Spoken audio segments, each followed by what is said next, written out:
Assalamualaikum bosku, welcome to my channel. Sebelum menonton jangan lupa subscribe, nyalakan dulu loncengnya, dan jangan lupa like dan komen. Dan jangan lupa ambil posisi rebahan kalian. Untuk kalian selamat menyaksikan. Xian masih hidup. Ye Chen menatap gadis muda yang telah menatap perlahan.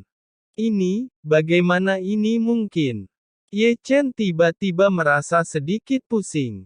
Ye Chen ingat dengan jelas bahwa Xian telah meninggal dalam pelukannya, dan pemandangan menyedihkan di masa lalu masih jelas.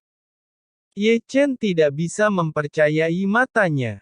Jika Hua masih hidup, itu mungkin keberuntungannya, tetapi Xian telah mati masih hidup, yang harus mengejutkannya. Tidak dapat membantu, Ye Chen menyipitkan matanya sekali lagi, menatap Xian dari jauh. Segera, Ye Chen menemukan sesuatu yang luar biasa, yaitu garis keturunan Xian, yang aneh, sehingga Ye Chen tidak bisa melihat semua dengan mata roda abadinya. Ye Chen juga merasakan ini di tubuh Jining Xuang dengan mata roda abadinya tidak bisa melihatnya. Selain itu, dari darah Xian, Ye Chen juga merasakan kekuatan misterius yang tidak aktif, yang membuatnya sedikit gentar. Xian. Di sini, Liu Yi, Nangong Yue dan Hua telah melangkah maju, terutama Hua, dengan air mata berlinang, Xian kamu masih hidup. Pada hari itu, Hua kehilangan dua anggota keluarga, Ye Chen dan Xian. Itu adalah pukulan telak baginya di hati mudanya, dan banyak hal kemudian menyiksanya. Sekarang, melihat Xian masih hidup, Hua sangat bersemangat. Saudara Hua, saudara Liu, dan saudara Nangong. Xian menunjukkan senyum cerah, tetapi matanya penuh air mata. Xian sama dengan Hua, dan tidak demikian. Setelah kebangkitan dari kematian, Ye Chen sebagai gurunya mati. Nangong Yue tidak bisa menahan senyum, senang melihatmu hidup dengan baik. Sepertinya mereka semua saling kenal. Melihat keempatnya, sosok kuartet terkejut. Kamu tidak tahu sekarang. Seseorang yang akrab dengan situasinya tersenyum. Gadis muda itu adalah murid yang berasal dari dunia fana, yang dibawa oleh Ye Chen, dan pemuda yang membawa tongkat itu juga orang yang dibawa Ye Chen. Dua-duanya adalah murid Ye Chen. Berbicara tentang mereka, apakah gadis-gadis dan remaja itu bersaudara? Ada pertunjukan yang bagus kali ini. Ketika Ye Chen terbunuh hari itu, Sekte Qingyun juga memiliki bagian dalam membunuh Ye Chen, dan Lu Hou akhir-akhir ini banyak membunuh orang-orang dari Sekte Heng Yue. Bukankah aneh bahwa mereka tidak membalas dendam? Itulah yang dikatakannya, tetapi bahkan jika 4 orang bergabung, mereka mungkin bukan lawan Lu Hou. Seseorang mengerang. Mereka berempat adalah tahap spiritual, dan Lu Hou adalah tahap dark space. Dan juga inang dari jiwa naga kuno, tidak ada ketegangan dalam pertempuran ini. Lu Hou berkata, "Oh, ini yang lain, hari ini aku ditakdirkan untuk menjadi panen besar." Dalam argumen itu, suara Lu Hou terdengar, menginjak bentuk naga ilusi, memperhatikan Xian mereka, dan sudut mulutnya terbenam dalam senyum main-main. Hua berteriak, dalam kematian kakakku, Sekte Qingyun juga ikut membunuh kakakku. Hari ini tidak abadi. Air mata Hua berubah menjadi tubuh pembunuh, mekar dengan cahaya yang keras, melemparkan batang besi menyapu sungai emas dengan tongkat. Aku tidak bisa menahannya. Lu Hou berubah menjadi cakar naga ilusif besar, menyapu kehampaan dengan satu tangan, dan menghancurkan energi emas Hua. Ya, Liu Yi dan Nangong Yue juga bertindak satu demi satu, dan tembakannya adalah pedang pengetahuan. Namun, meskipun serangan mereka sengit, di depan Lu Hou, mereka terlalu buruk. Dengan dengungan dingin Lu Hou, serangan telapak tangan naga, dan serangan naga itu menerbangkan Liu Yi, dan jejak telapak tangan yang besar menekan Nangong Yue untuk muntah darah. Serangan Xian juga telah tiba, tetapi metodenya agak aneh. Tangan kiri adalah serangan udara, tangan kanan adalah serangan tanah, tangan 10, langit dan bumi bergabung, dan dalam kehampaan, ada pusaran air, dan dewa yang kuat di pusaran menyerang Lu Hou. Langit dan bumi bersamaan, gadis muda itu adalah suku spiritual. Jiwa naga di tubuh Lu Hou mengungkapkan senyum vulgar. Suku spiritual, darahnya pasti sangat indah. Lu Hou menjilat lidah langit berbintang, diikat dengan satu tangan, dan pusaran hitam muncul di atas kepalanya, yang terlalu samar dan rahasia. Serangan Xian tidak tertandingi, dengan kekuatan penghancur, tetapi ditelan oleh lubang yang terlalu kosong itu, menghilang tanpa jejak, tidak menyebabkan kerusakan pada Lu Hou. Lu Hou memperlihatkan gigi putih dan langsung mendatangi Xian. Hua bergegas keluar dari sisi miring, menyerang dengan tongkat, tetapi Lu Hou balas gemetar. Liu Yi membuat langkah besar, dan formasi besarnya menemukan dan memukul Lu Hou. Lu Hou tersenyum tipis, membelah formasi dengan telapak tangan, menghancurkan formasi yang akan datang. Nangong Yue juga membuat langkah besar, menusuk ratusan pedang dengan satu pedang, dan menggabungkannya dalam tembakan terbang. Kekuatannya tak tertandingi, Lu Hou melambaikan jari, menghancurkan pedang sombong Nangong Yue. Xian dan Hua menyerang dari kiri dan kanan, masing-masing melakukan kekuatan magis yang mengerikan. Boom, boom, bang. Pertempuran indah dimulai lagi, dan mereka berempat bergabung untuk melawan Lu Hou, dari selatan ke utara, dan dari timur ke barat. Gunung-gunung sudah dilanda pertempuran, karena perang mereka. Penonton kuartet sudah lama melihat pertarungan, meskipun kelimanya yang sedang bertarung masih muda, kekuatan tempur mereka tidak lemah, dan mereka menderita akibatnya. Pada dasarnya, tidak ada yang mau berlari untuk menemukan kegembiraan ini. Namun, dapat dilihat bahwa meskipun Xian dan keempat mereka menakjubkan, keempatnya benar-benar ditekan, tetapi Lu Hou masih berjuang. Bahkan jika keempatnya bekerja sama, mereka masih dipukuli oleh Lu Hou. Boom! Saat gunung runtuh, setengah dari kekosongan runtuh, dan Liu Yi dan mereka kembali terkejut.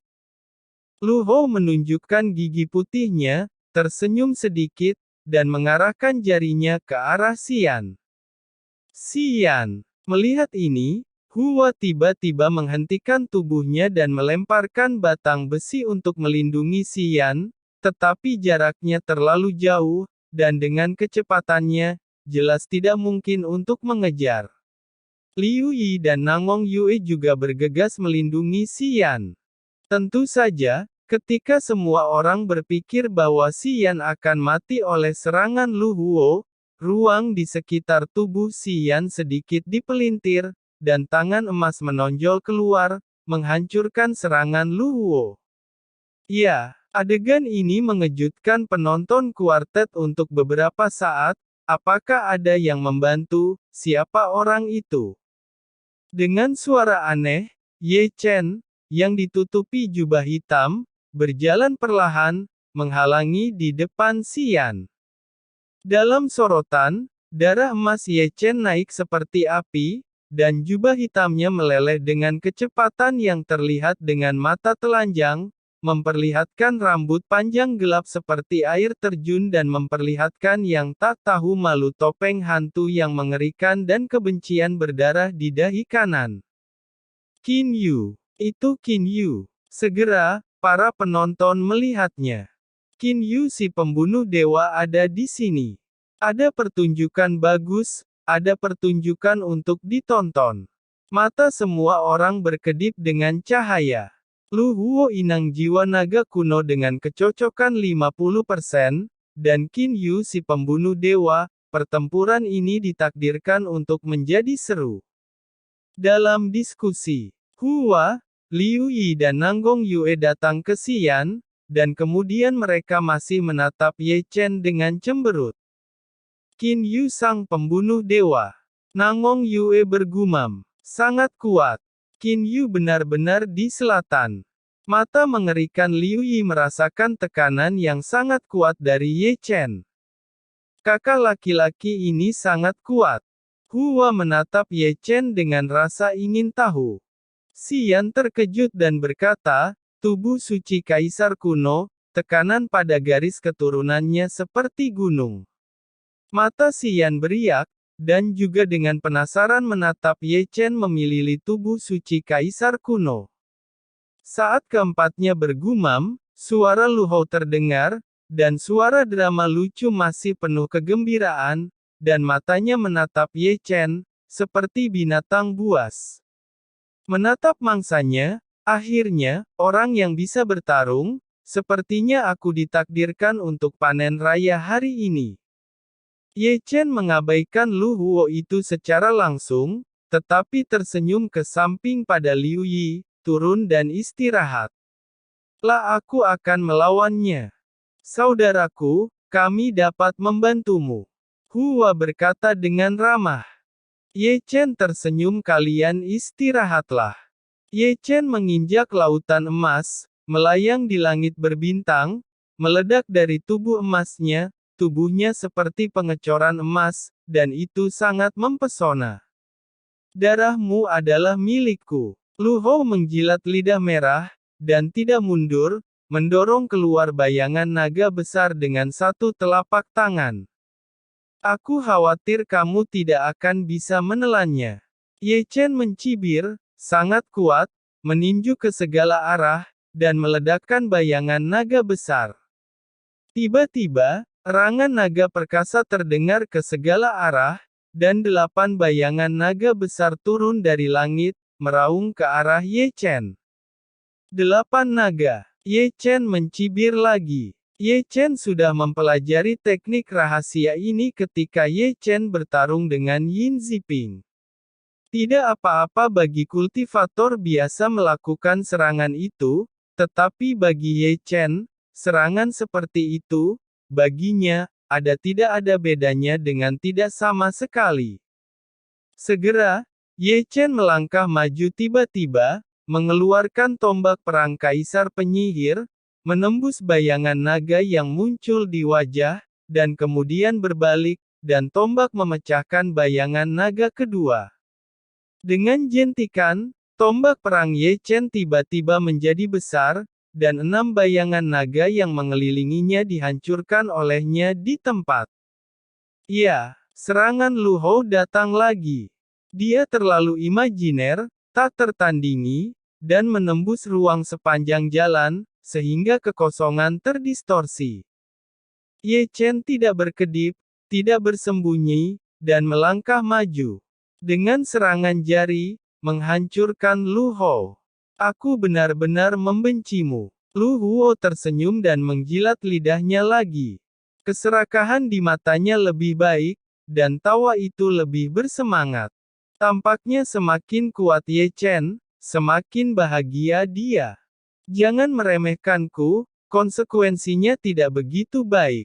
Ye Chen berbisik, seperti binatang buas, menyapu langit dengan darah dan bergegas.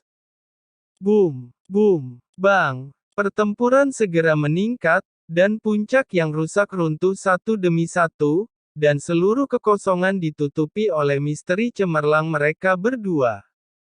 Qin Yu ini lebih kuat dari yang dibayangkan. Penonton, yang mundur beberapa ratus kaki lagi, bergumam. Apakah menurutmu Qin Yu dengan gelar pembunuh dewa itu bukan hanya nama gelar? Qin Yu bisa mengalahkan Jining Xuang dan Huo Zun tanpa kalah, itu bukan lelucon. Kakak laki-laki itu sangat luar biasa. Di sini, mata Hua tampak berseri-seri, sepasang mata api mata emas sangat cerah. Ia terlihat seperti guru. Xian berkata dengan tidak bisa dijelaskan. Jika saja kakak Ye Chen itu masih ada, Hua mengerutkan bibirnya, matanya redup, dan wajahnya penuh kesedihan. Yue, apakah kamu memiliki perasaan aneh? Di sini, Liu Yi melirik Ye Chen, yang sedang berperang, dan menatap Nangong Yue di sampingnya. Memang, Nangong Yue mengangguk sedikit. Qin Yu ini, terlihat familiar di mana kita pernah melihatnya. Aku juga merasakan hal yang sama. Dalam argumen tersebut, Ye Chen dan Lu Hou berada di langit dalam pertempuran, jauh di pegunungan. Boom! Bang! Segera, dengan kecepatan yang terlihat dengan mata telanjang, gunung-gunung yang menjulang tinggi runtuh, dan seluruh bumi bergetar. Apa? Qin Yu melawan Lu Hou. Segera, berita itu menyebar ke seluruh Chu Selatan. Pembunuh Dewa Qin Yu melawan Lu Hou sang inang jiwa naga kuno, kita harus pergi dan melihat. Ada suara dari semua sisi, semua orang pergi melihat. Ye Chen melawan Tuan Inang Jiwa Naga Sekte King Yun. Setelah mendengar berita itu, Chu Ling yang masih berada di kota kuno Qianqiu, tiba-tiba menggenggam tangannya, dan matanya penuh kekhawatiran. Kamu tidak perlu khawatir. Selain itu, Hong Chen Su membisikkan senyum, kekuatan bertarung Ye Chen jauh melampaui harapanmu, dan Lu Huo bukan tandingan Ye Chen. Selain itu, Ye Chen juga sebelumnya mengalahkan saudara Zhong Kui yang merupakan tahap Heavenly Immortal setengah langkah tingkat puncak.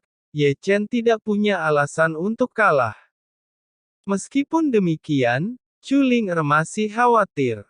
Lu Huo bertarung. Gong Sun Zi sebagai kepala sekte King Yun berkata dengan suara yang dalam di aula utama King Yun Zong. Gong Sun Zi berkata, beritahu Sueyan pemimpin cabang kelima Heng Yue. Untuk pergi melihat Lu Huo dan Lu Huo akan aman biarkan dia pergi dengan cepat dan hancurkan Qin Yu jika perlu. Qin Yu. Cheng Kun mendengar nama itu di aula utama sekte Zheng Yang, dan bibirnya mencibir. Intelijen menunjukkan bahwa memang demikian. Kalau begitu beritahu Gu Yuan pemimpin cabang Heng Yue ke-7, pergi ke tanah kuno, tunggu kesempatan, dan tunggu lalu bunuh Lu Huo dan Qin Yu. Cheng Kun tersenyum, tanah kuno jauh dari Heng Yue dan Gu Yuan sebagai pemimpin cabang ke-7 Heng Yue adalah mata-mata sekte Zheng Yang. Yang terdengar lucu di sini adalah bahwa mata-mata dari pemimpin cabang telah diketahui oleh Ye Chen dan dikalahkan semuanya untuk penyamaran. Qin Yu dan Lu Hou. Di aula sekte Heng Yue, ketika Yin Ziping mendengar nama keduanya, dia tidak bisa menahan tawa. Apakah Anda ingin mengejarnya? Seorang pria ungu tua bertanya ragu-ragu di bawah.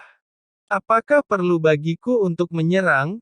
Yin Ziping tersenyum dan melambaikan tangannya dengan lembut. Beritahu para pemimpin cabang untuk pergi ke tanah kuno dan membawa Qin Yu dan Lu Hou kembali kepadaku. Ingat, aku ingin mereka dibawa hidup-hidup. Pada saat ini, para 9 dari pemimpin cabang Heng Yue bergegas. Dan sekarang Zhong Kui, Zhong Li, leluhur keluarga Su, Chu Lingyu, Hung Hom, Hei Pao, Jing Jiang, Feng Zi, dan Bai Yi, yang memakai identitas sebagai pemimpin cabang, telah menerima berita itu tanpa urutan tertentu. Mereka telah berkumpul di kejauhan. Aula ke-7 dari tanah kuno. Yah, sekte Zheng yang memerintahkanku untuk membawa seseorang ke tempat kuno untuk menghancurkan Ye Chen dan Lu Hou. Feng Zi, yang memainkan cabang ke-7 kuil, Gu Yuan, tersenyum. Ini benar-benar kebetulan. Chu Lingyu yang memakai identitas pemimpin cabang kelima Heng Yue yang merupakan mata-mata sekte King Yun, tersenyum. Sekte King Yun juga datang untuk memesan dan membiarkan aku memimpin seseorang untuk menghancurkan Ye Chen. Bukankah itu kebetulan? Zhong Kui juga tersenyum. Yin Ziping langsung memerintahkan kita semua. Ini untuk mengelilingi Ye Chen dan Lu Hou itu. Atau, ayo pergi dan lihat. Leluhur keluarga Su melirik 8 orang. Pergi, tentu saja. Zhong Li pertama kali melangkah ke susunan teleportasi. Beberapa orang tertawa dan melangkah ke susunan teleportasi. Saya tidak tahu apakah Cheng Kun tahu bahwa mata-mata mereka adalah orang Yan Huang, itu sangat lucu. Saya tidak tahu, jika biarkan Gong Sun Zi sebagai kepala sekte Qing Yun tahu bahwa mata-mata yang ia pasang juga adalah orang-orang Yan Huang. Yin Ziping juga terlihat konyol memerintahkan 9 pimpinan cabang Heng Yue yang merupakan di bawah genggaman Ye Chen sekarang. Genggaman Ye